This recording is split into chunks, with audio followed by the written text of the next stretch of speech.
Okay, let's dive right into what is honestly a fascinating shift in how we find information. For decades now, we've basically been conditioned to search the internet in one very specific way, right? You type in a few keywords, hit enter, and then you just start scrolling through pages of blue links.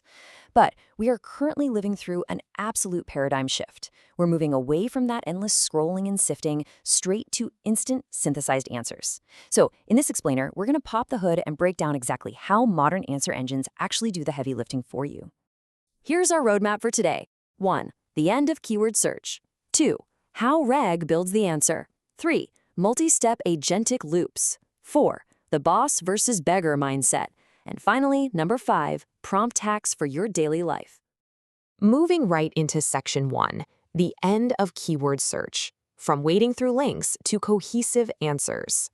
Let's take a look at how this new era completely dismantles the old way we used to browse. Think about traditional search engines, your standard Google experience. They rely on crawling, indexing, and ranking. They match your keywords to web pages and, well, then their job is basically done. They literally force you to click through multiple links, wade through this endless sea of ads, open way too many browser tabs, and then piece together the answer yourself. It's a lot of work. But modern AI search engines, we're talking Perplexity, Google Gemini, ChatGPT Search, they act as answer engines. Instead of just handing you a messy pile of confusing links, they directly synthesize facts from multiple websites and write out a cohesive natural language response. They actually do the reading for you. But to really get how this works, we first have to understand a fundamental limitation of artificial intelligence.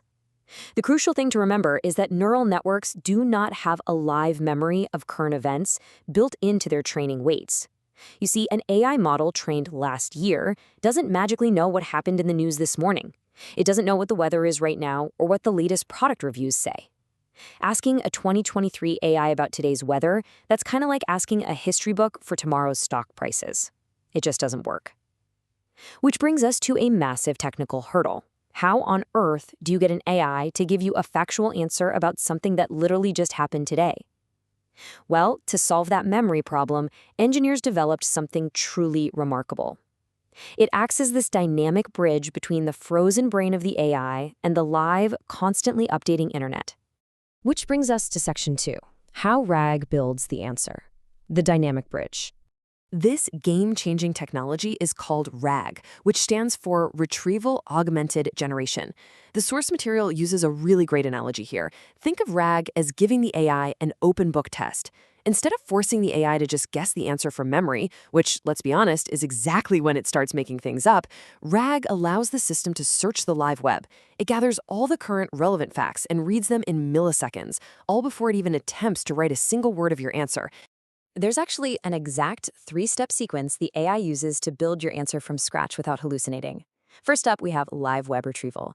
When you ask a question, the system converts it into search queries and instantly pulls the text from the top 10 to 15 matching web pages. Then, step 2 is vector context packing. This is where the system filters out all the HTML junk, the ads, the sidebars, just to get to the clean text. It uses embedding models to isolate only the absolute most relevant paragraphs. And finally, step 3, synthesis and citations. The system takes those specific paragraphs and basically staples them to your prompt as the ground truth. The AI then reads only those retrieved paragraphs to answer your query.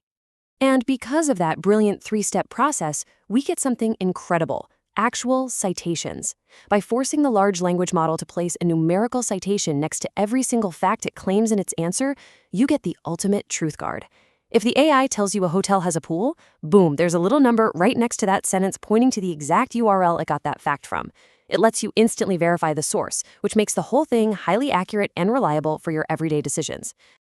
All right, moving to section 3, multi-step agentic loops, your AI research assistant. So what happens when you ask something incredibly complicated, stuff that requires pulling data from completely different places? Basically, what if your question has multiple layers?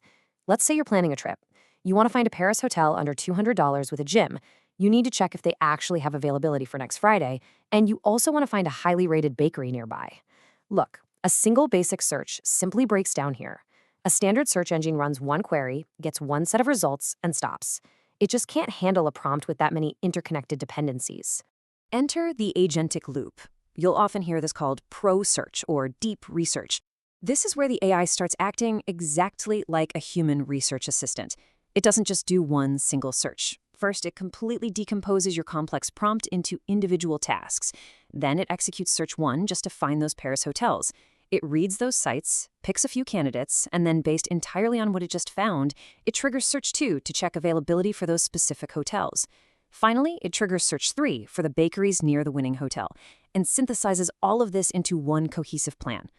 It literally course corrects itself as it gathers data. It completely eliminates the need for you to sit there juggling 20 different browser tabs. Now for Section 4, the boss versus beggar mindset, changing how you interact. Now that we actually know how the machine thinks and searches under the hood, we really need to change how we talk to it. The technology is absolutely there, but our human habits, they're lagging way behind. Honestly, the biggest bottleneck for everyday, non-technical users is just our own habits. We're so used to typing a few polite, vague words into a search box. If you go to an AI and ask politely and vaguely, like, hey, can you please clean this file? You are going to get disorganized spaghetti in return. The AI has absolutely no idea what clean means in your specific context. The sources highlight a fascinating concept here called the boss versus beggar paradigm. See, under the hood, large language models are what we call probabilistic next token predictors. They don't really understand you the way a human friend does. Instead, they calculate the statistical probability of what word should come next based on your input. So to be the boss, you have to stop begging with vague niceties. You have to provide assertive verbs, exact constraints, and really clear final formats. Think of it like you're managing a digital intern. Give it strict instructions, and you'll dramatically boost its accuracy. And that brings us to Section 5, prompt hacks for daily life, automating your digital chores. Let's put you right behind the wheel and look at 3 incredibly practical frameworks you can use to save hours of time today, just by applying that boss mindset. The first one is the Explain My Options prompt. Instead of just asking the AI to pick the best product for you, which, by the way, can easily trigger hallucinations or bias, you force it to do the heavy lifting of research while keeping you firmly in the driver's seat of judgment. For example, if you need a quiet dishwasher under $800, you explicitly tell the AI to search recent Reddit threads and consumer forums, specifically bypassing those sponsored blogs. Then assertively command it to create a side-by-side comparison table detailing things like decibel levels, reliability issues, and major complaints. It shifts the entire cognitive load of organizing data to the AI, but it lets you weigh the real trade-offs yourself. Next up is the persona or role-playing hack. Remember a minute ago when we said these models are probabilistic? Well, if you start your prompt by saying something like, act as a veteran travel planner with 20 years of experience in budget European travel, you're actually forcing the neural network into a highly specialized cognitive lens. In the background, this literally recalibrates its probability tables. It restricts the AI's active vocabulary, pulling responses only from the absolute most authoritative domain-specific subsets of its training data. So instead of generic advice, you get hyper-relevant, expert-level outputs. And finally, we have chaining. Honestly, one of the biggest mistakes non-techies make is stuffing an entire, massive project into a single, confusing prompt. It completely overwhelms the model. Chaining proves that breaking a project into a sequential logic flow yields vastly superior results. Try this. Have the AI brainstorm ideas in step 1. Then, once you approve an idea, have it outline the structure in step 2. Only after you approve the outline do you have it actually write the individual sections in step 3. You are guiding the logic step by step. So with the power of rag pulling, live facts, agentic loops acting as your tireless research assistant, and these simple but incredibly powerful prompt hacks right at your fingertips, you are officially in the driver's seat of the AI revolution. And you don't need to write a single line of code to reclaim your time. So my question to you is this. Now that you have this digital intern just waiting for your exact assertive instructions, what tedious digital core are you gonna automate first? Keep exploring, and I'll catch you in the next explainer.